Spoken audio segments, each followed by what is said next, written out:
কৈছোঁ আমাৰ ল'ৰা এটা সৰু ল'ৰাটো 7 মাহত কেৰেলালৈ বুলি উপাৰ্জন কৰিবলৈ গৈছিল। যাওঁতে তেওঁ কিবা গা অসুবিধা হ'ল বুলি তাই ঘৰলৈ ফোন কৰিছিলে, কিন্তু ফোন কৰি আছে গাটো অকণমান কিবা হৈছে বুলি। আজি ৰাতিপুৱা 11মান বজাত তেওঁ আমাৰ মাজৰ পৰা হেৰাই গ'ল। গতিকে আপোনালোক সকলো মা দেউতা অভিভাৱক সকলো যেন সাৱধান হয়। নিজৰ ল'ৰা আমাৰ ল'ৰা এনেকুৱা হৈছে, আপোনালোকৰ ল'ৰা ছোৱালীবিলাকক যে সাৱধানকৈ ঘৰত ৰাখে, সেয়াই মই আপোনালোকক আহ্বান জনাইছোঁ। তেওঁৰ নামটো কি আছিলে তেখেতৰ? পাৰ্থপ্ৰতিম চুতীয়া। কিমান দিনত গৈছিলে ইয়াৰ পৰা? ইয়াৰ পৰা যোৱা 2 মাহ হৈছিলে। কোন জেগাত কাম কৰি আছিলে? কেৰেলা এৰ্নাকুলম। আজি কিছুদিনৰ আগতে মানে 7 মাহতে গৈছিলে আমাৰ গাঁৱে ভতিজালভি গাঁও। আমাৰ মোৰে মানে ধৰি লওক নাতি সম্বন্ধই হয়।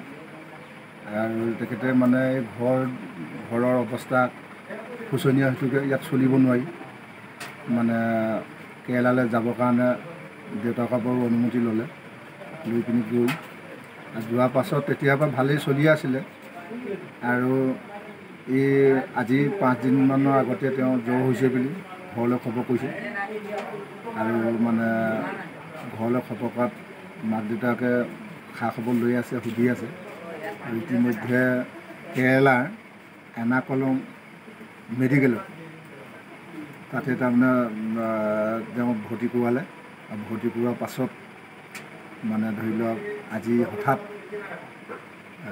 11:05 মানতে ঘৰলৈ খবৰ আহিছে যে ডক্টৰে মৃত বুলি ইতিমধ্যে ঘোষণা কৰিছে। আৰু লগৰে তাৰমানে তেওঁ দাদাক এজনো আছিলে লগতে, দাদাকে ইয়ালৈ খবৰ কৰিছে। আৰু সেয়েহে আমি ভাবিছোঁ আমাৰ অসমৰ পৰাই আজি ইমান যুৱক যুৱতী ল'ৰা কেৰেলাত গৈ এনেধৰণে নিজৰ জীৱিকাৰ কাৰণে গৈ নিজৰ প্ৰাণ আহুতি দিবলগীয়া হৈছে। গতিকে সেয়ালৈ চাই আমি অসম চৰকাৰৰ মাননীয় মুখ্যমন্ত্ৰীদেৱক আমি অনুৰোধ জনাইছোঁ যাতে আমাৰ এই অসমৰ যুৱক যুৱতীৰ যিটো নিবনুৱা অৱস্থা হৈ আছে তাৰ প্ৰতি লক্ষ্য ৰাখি অসমত যাতে এনেধৰণৰ মানে উদ্যোগসমূহো অসমলৈ আনি যাতে অসমৰ ল'ৰা অসমতে সংস্থাপন দি যাতে এনেকুৱা যাতে ভৱিষ্যতলৈ আৰু মানে দ্বিতীয়জনে প্ৰাণ হেৰুৱাব নালাগে, তাৰ বাবে আমি মুখ্যমন্ত্ৰী মহোদয়ক অনুৰোধ জনাইছোঁ বা ভাৰত চৰকাৰকো অনুৰোধ জনাইছোঁ যে তেখেতলোকেও আমাৰ অসমৰ প্ৰতি এনেকুৱা উদ্যোগবিলাক আনি অসমৰ ল'ৰাবিলাক সংস্থাপন দিলে নিশ্চয় অসমখন উন্নতি হ'ব বুলি আমি ভাবিছোঁ। আমি আশা তাকে ৰাখিছোঁ। আৰুনো কি ক'ম, গতিকে আমি আৰু এই দুখীয়া পৰিয়ালটো যাতে আমাৰ মাননীয় বিধায়ক মহোদয়কো আমি অনুৰোধ জনাইছোঁ, নৱদলে ছাৰক, যে এই দুখীয়া মানে যি ইয়াত প্ৰাণ তেখেতে দিলেগৈ তেখেতলোককো জানে অলপ সহায় সহযোগ কৰি আমাৰ এই মানে খেতিয়ক মানুহখিনি যেনে উদ্ধাৰ কৰে।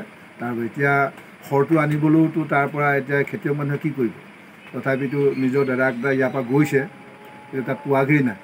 গতিকে সেয়েহে আমি ভাবিছোঁ যদি পাৰে আমাৰ ঢকুৱাখানা বিধায়ক মহোদয় অলপ সহায় সহযোগ কৰি পাৰিলে এই ডেড বডিটোকে মানে ঘৰত পোৱা এটা ব্যৱস্থা কৰি দিবৰ কাৰণে মই বিনম্ৰভাৱে অনুৰোধ জনাইছোঁ।